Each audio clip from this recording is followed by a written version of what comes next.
El Cretácico es un período geológico que comenzó hace 145 millones de años y terminó hace 66 millones de años.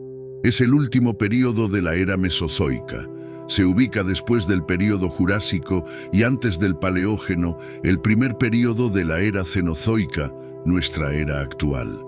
Duró mucho tiempo, casi 80 millones de años, lo que lo convierte en el período geológico más largo del eón fanerozoico, que comenzó hace unos 539 millones de años. El Cretácico se divide en dos períodos de tiempo más pequeños llamados épocas. La época del Cretácico inferior duró desde hace 145 millones de años hasta hace 100.5 millones de años, y la época del Cretácico superior duró desde hace 100.5 millones de años hasta hace 66 millones de años.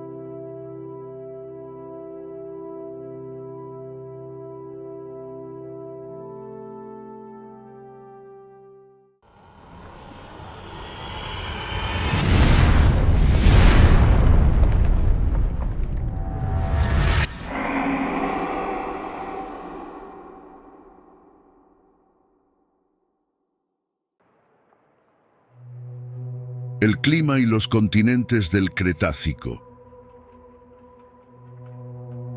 Los continentes de nuestro planeta estuvieron unidos en un único supercontinente llamado Pangea. Se formó hace unos 335 millones de años, pero hacia finales del Jurásico, esta única masa de tierra había comenzado a fragmentarse. Esto continuó durante todo el Cretácico y hacia el final del período, los continentes se habían desplazado casi hasta las posiciones en las que se encuentran hoy.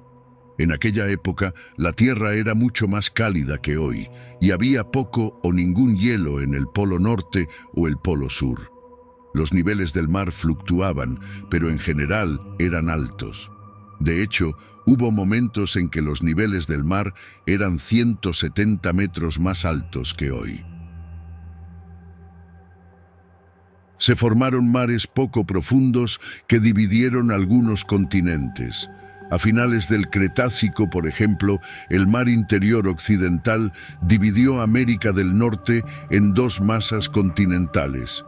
En su mayor extensión, este mar tenía más de 3.000 kilómetros de largo, casi 1.000 kilómetros de ancho y 760 metros de profundidad.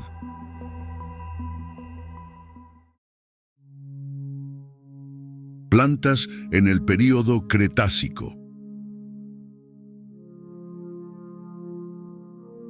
La vida vegetal del Cretácico era muy diferente a la actual. Por ejemplo, cerca de los polos, que en aquella época no tenían hielo, crecían bosques templados. Tenemos evidencia de la Antártida Occidental de bosques polares que habrían estado dominados principalmente por coníferas, cosas como podocarpos, araucarias y probablemente también árboles ginkgo, con sotobosques de helechos y cícadas, explica el experto en plantas prehistóricas Dr. Paul Kenrick. A diferencia de los bosques templados que existen hoy en día en el noroeste del Pacífico de América del Norte, incluidos Oregón y Washington, cada invierno los bosques polares del Cretácico habrían tenido que sobrevivir 4 meses al año viviendo en la oscuridad total de la noche polar. Un período muy largo sin sol para que las plantas sobrevivieran. En la actualidad, aproximadamente el 90% de las plantas son plantas con flores, también conocidas como angiospermas. Si bien el origen de las plantas con flores puede remontarse al período Triásico, no vemos mucha evidencia de ellas en el registro fósil a principios del Cretácico. Sin embargo, hacia el final del Cretácico, las angiospermas constituían una parte mucho más importante de la vida vegetal del planeta. Animales del período Cretácico. Todo lo que vivía en la Tierra y que medía más de 1 metro en el Cretácico era un dinosaurio, afirma la paleontóloga doctora Susie Maidment. Había pequeños mamíferos peludos corriendo a los pies de los dinosaurios, pero eran un componente relativamente menor del ecosistema. Las aves habían evolucionado y estaban en el cielo, al igual que los pterosaurios. En los mares había mosasaurios, que son grandes reptiles marinos, y había grupos de plesiosaurios e ictiosaurios, explica Susi. Cuando hablamos de dinosaurios del Cretácico, a menudo pensamos en el Triceratops y el T-Rex, aunque estos dinosaurios solo vivieron al final del período, hace unos 68-66 millones de años.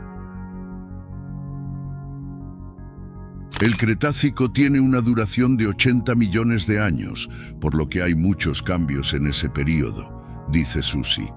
El Jurásico, que terminó hace 145 millones de años, fue la época en la que tuvimos dinosaurios realmente grandes en el hemisferio norte, como el Diplodocus y el Stegosaurus.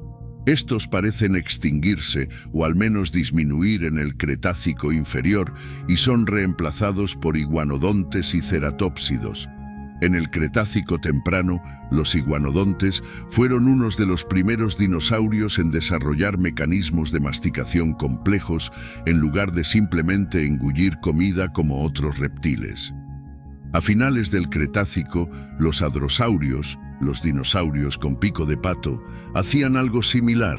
Utilizaban sus cientos de dientes diminutos para triturar grandes cantidades de materia vegetal. Susi los llama las vacas del Cretácico.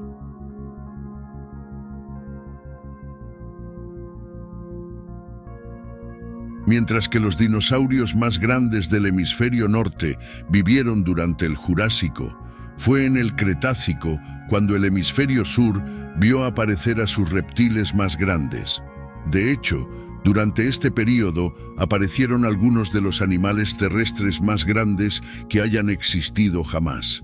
Los más grandes de todos pertenecen a un grupo de dinosaurios saurópodos llamados titanosaurios.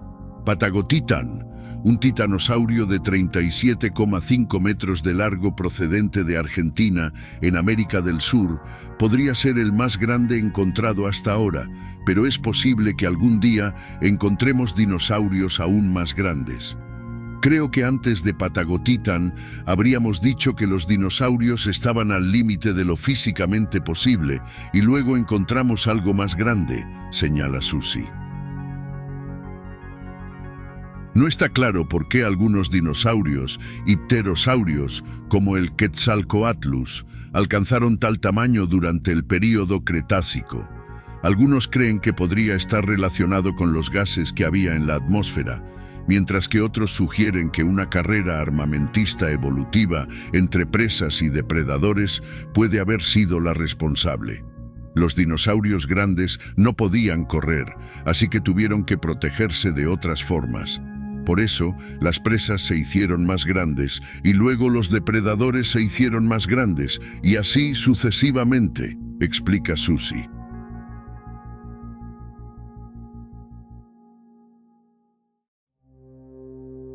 ¿Cómo terminó el período Cretácico? La extinción masiva del Cretácico-Paleógeno, que tuvo lugar hace 66 millones de años, es posiblemente la más famosa. Fue causada por el aterrizaje forzoso de un gran asteroide frente a las costas de México, lo que cambió drásticamente el clima del planeta. Se evaporaron rocas carbonatadas y sulfatadas, lo que provocó lluvia ácida, y se lanzaron grandes cantidades de ceniza, polvo y suciedad a la atmósfera, bloqueando el paso del Sol. Esto provocó un colapso global de la cadena alimentaria, explica Susi. También habría habido un pulso de calor térmico que causó incendios forestales, como lo demuestra el carbón en el registro de rocas, y enormes tsunamis que arrasaron las cuencas oceánicas. Para agravar el caos, se formó la formación de las Trampas del Deccan, una de las formaciones volcánicas más grandes del planeta. Las enormes cantidades de azufre liberadas habrían enfriado la atmósfera. La extinción del Cretácico acabó con aproximadamente el 65% de todas las especies.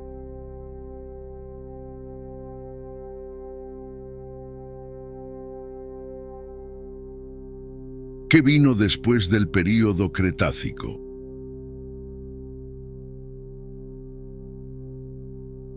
Cuando hace 66 millones de años terminaron el período Cretácico y la era Mesozoica, comenzaron el período Paleógeno y la era Cenozoica. En el Paleógeno, los continentes se desplazaron aún más cerca de sus posiciones actuales, y durante el siguiente período Neógeno, el mundo era más frío y los efectos de la estacionalidad se sintieron más ampliamente. En este período evolucionaron muchas plantas modernas y las gramíneas comenzaron a extenderse. En lugar de los pterosaurios, las aves se convirtieron en los animales dominantes en los cielos, y la extinción de los dinosaurios no aviares permitió que los mamíferos se diversificaran y crecieran rápidamente. Aunque todavía pasarían muchos millones de años antes de que aparecieran parientes humanos antiguos, la evidencia de algunos de los primeros mamíferos similares a los primates proviene del Paleógeno.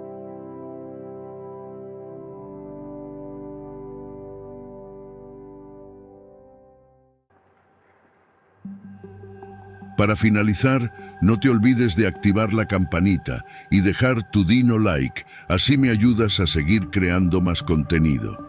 Sin más, nos estamos viendo en un próximo video.